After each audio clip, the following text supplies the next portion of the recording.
this edition of One Play Wednesday is going to first focus on this variation off the tush-push concept that helped the Ravens convert a 3rd and 1 in the third quarter of their win over the Vikings in Week 10.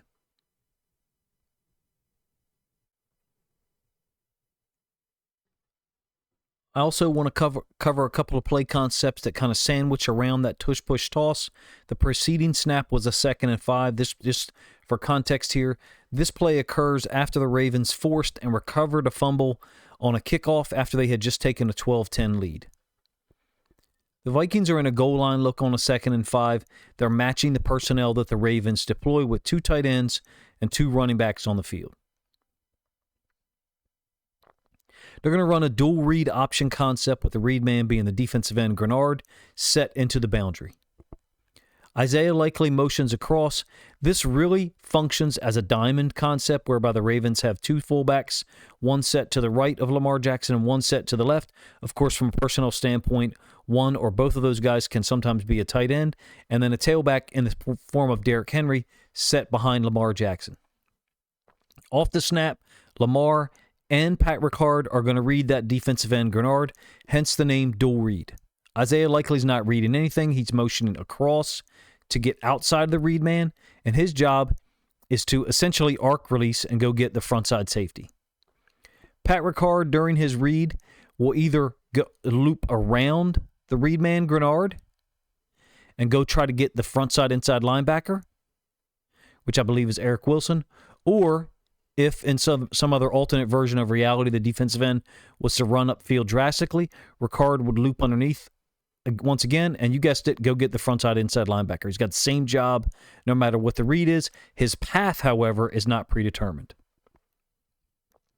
In this case, the goal line look actually kind of works against the Ravens because there's an additional player for the offensive lineman to block, so nobody gets to the frontside inside linebacker. Nobody is, in addition, assigned an extra layer to get to the frontside inside linebacker, I should say. And as a result, when Ricard loops around, he has no work to get, doesn't seal off Wilson. That's not his responsibility anyway. And that kind of limits Lamar to a short gain on the play.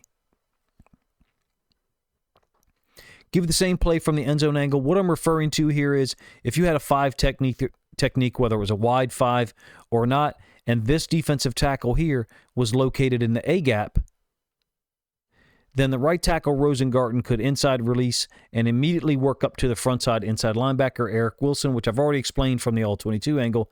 That's the guy that Ricard is responsible for. Something interesting to note here, in my opinion, is that Lamar is picking up the read man, and he hasn't even got his hips off the midline yet. So what I mean when I refer to the midline is where the ball is snapped, cutting in half the left and right portion of the bodies of Linderbaum, Lamar Jackson, and Derrick Henry. That's the midline. It's the middle of the formation from a horizontal standpoint.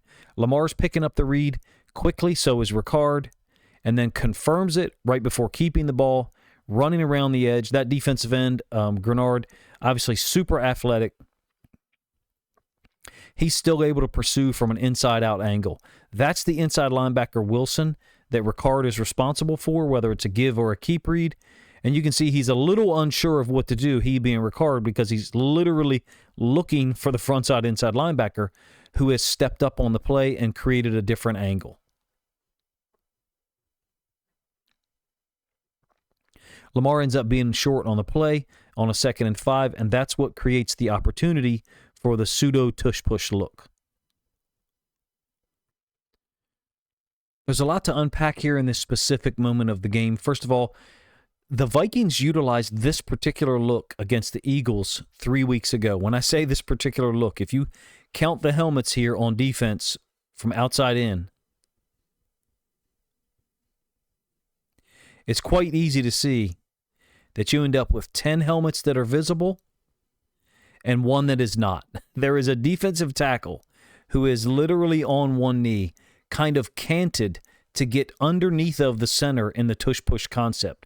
Minnesota really, and Brian Flores really unveiled this against the Philadelphia Eagles. Like I said, at this point, I think it was 3 weeks ago.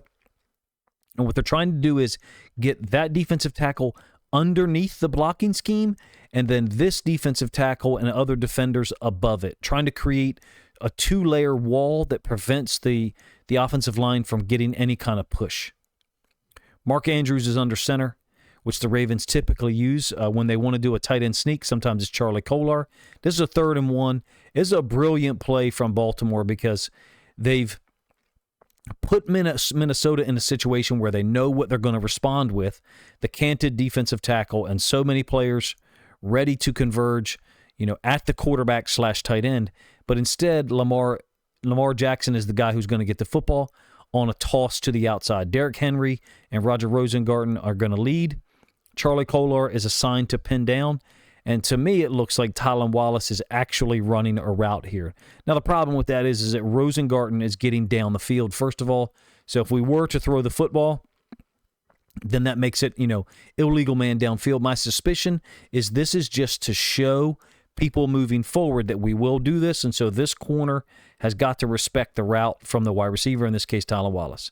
It's an amazing catch by Lamar with one hand. He makes it look super easy. Mark Andrews not used to taking the snap and then tossing the football, so probably, the reason why you've got some inaccuracy there. Lamar quickly and easily converts it to get the first down. Same play from the end zone angle, already done the count. When you're watching film trying to scout people, it's normally what you'll do. If something looks wrong, number one. Number two, if there's a big gain that occurs randomly, you kind of go back and you want to count helmets and make sure there's enough guys on the field. In this case, we've done this already, but we usually start with 2 to one side and 2 to the other, and we just count outside in. So it looks like 10 to me. And then one helmet, you can kind of see the player's arm right there. That's the 11th guy that Brian Flores has situated underneath of the blocking scheme of the tush push. You can see what Minnesota's doing. That defensive lineman, I'm not sure what number it is, but he's kind of diving sideways to get underneath of the blocking scheme, the center and the guards. And what really happens is Minnesota, they've been manipulated. They have removed multiple guys as inside-out pursuit players, and with the blocking scheme, even though Derrick Henry picks up nobody, if he was to peel back and get Brian Cashman a little bit sooner than he tries to, then Lamar's got a great opportunity to kind of cut this thing upfield and get a little bit more yards on the play. It's a really funny situation, obviously, that occurs in that the Ravens line up in the tush-push concept to elicit that look from Minnesota and then specifically take advantage of him. Obviously, that was a tactical decision that Todd Monken had in his pocket just for a situation like this. There's a couple of other aspects to this sequence that I'd like to cover as the Ravens take a 19-10 lead. The 2 snaps later, after the tush-push toss where Lamar gains the first down, they're facing a 2nd and 10. And Minnesota decides to line up in, what I refer to as their stick split 0. And what I mean by that is you've got 8, sometimes 9 players lined up in this box. In this case, it's 8. Lamar's going to complete a pass to Bateman out here to the top side. The ball's actually thrown a little bit more on this side of Bateman, perhaps to protect him from the oncoming corner, and that's Isaiah Rodgers. The way that this oftentimes works out is individual players on the interior will drop out post-snap, and I believe that it's a read. I'll kind of explain it to you here in a moment when we get the end zone angle. In this case, however, I believe that 7 of these defenders are absolutely predetermined to be rushing no matter what, with Metellus on the tight end, Mark Andrews, who you can barely see because of the arrows, and then possibly Eric Wilson, man on the running back Justice Hill, if he was to release.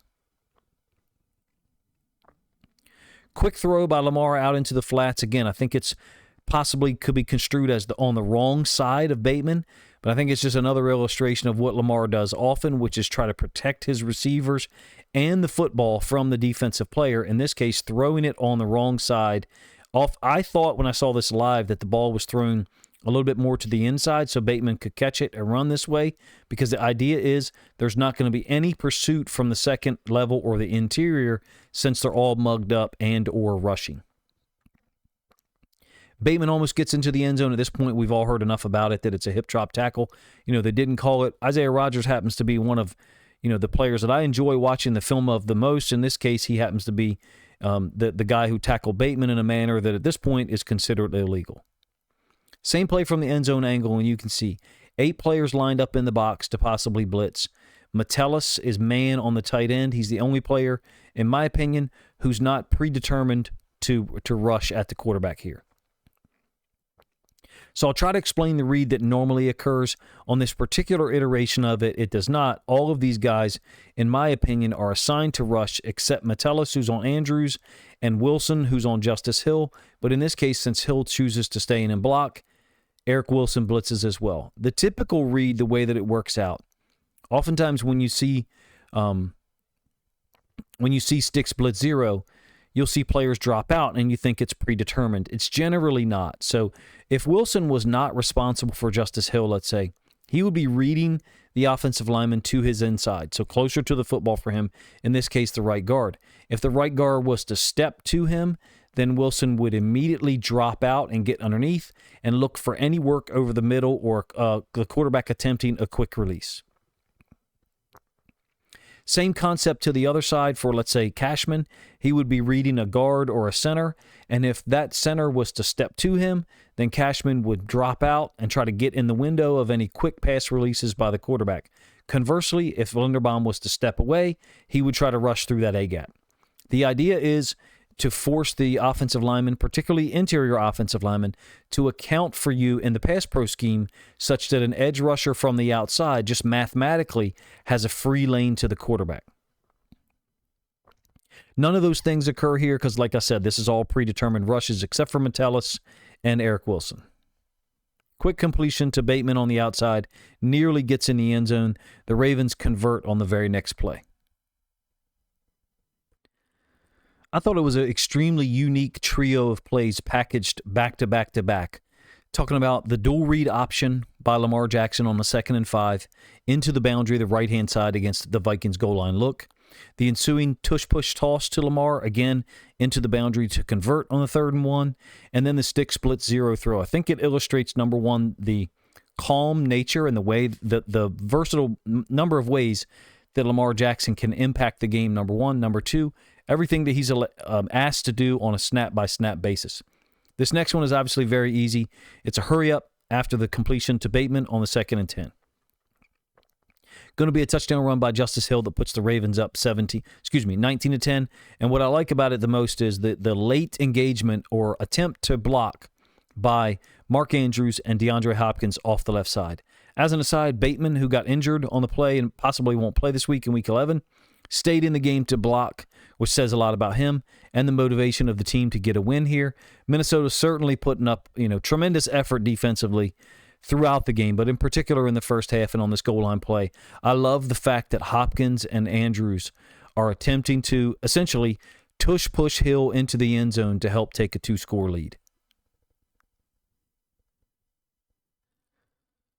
One Play Wednesday typically focuses on, obviously, one play. I thought this whole sequence was a lot of fun live to look at, of course, because as a Ravens fan, it allowed the Ravens to move a 12-10 lead to 2 scores, and Minnesota's offense didn't even touch the ball. The sequence of plays is really fun to watch from the All-22 and the end zone angle as well. I enjoyed trying to break it down for you, some of the elements that I think are interesting and noteworthy. You got the dual read option, first of all. It's just a diamond option, and it occurs in the same part of the field. Actually, two very astute observers or commenters, I should say, in a couple of videos this week talked about it.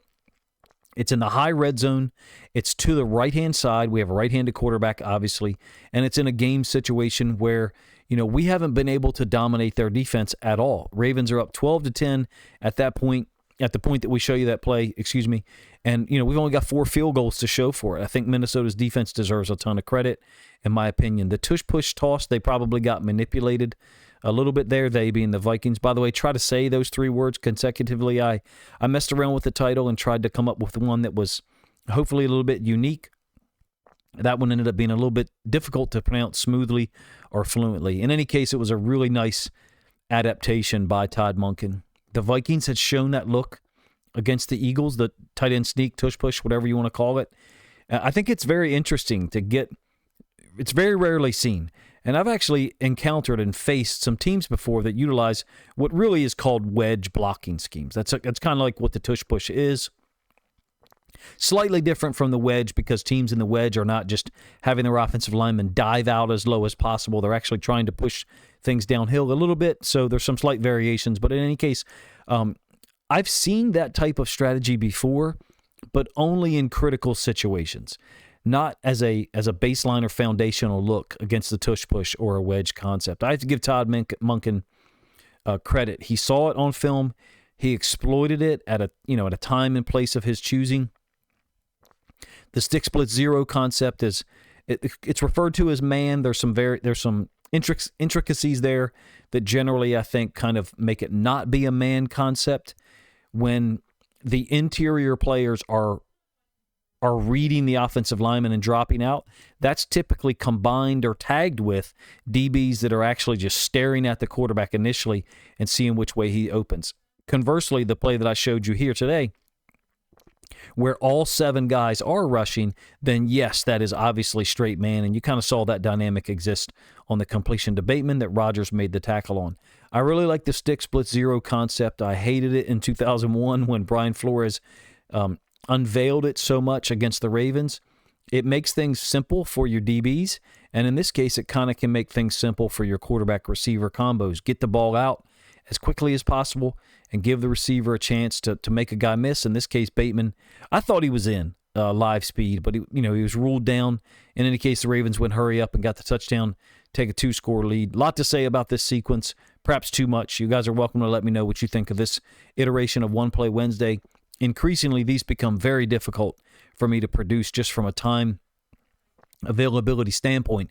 This week, I was able to get down with 2 or 3 of them. I hope you guys appreciated it.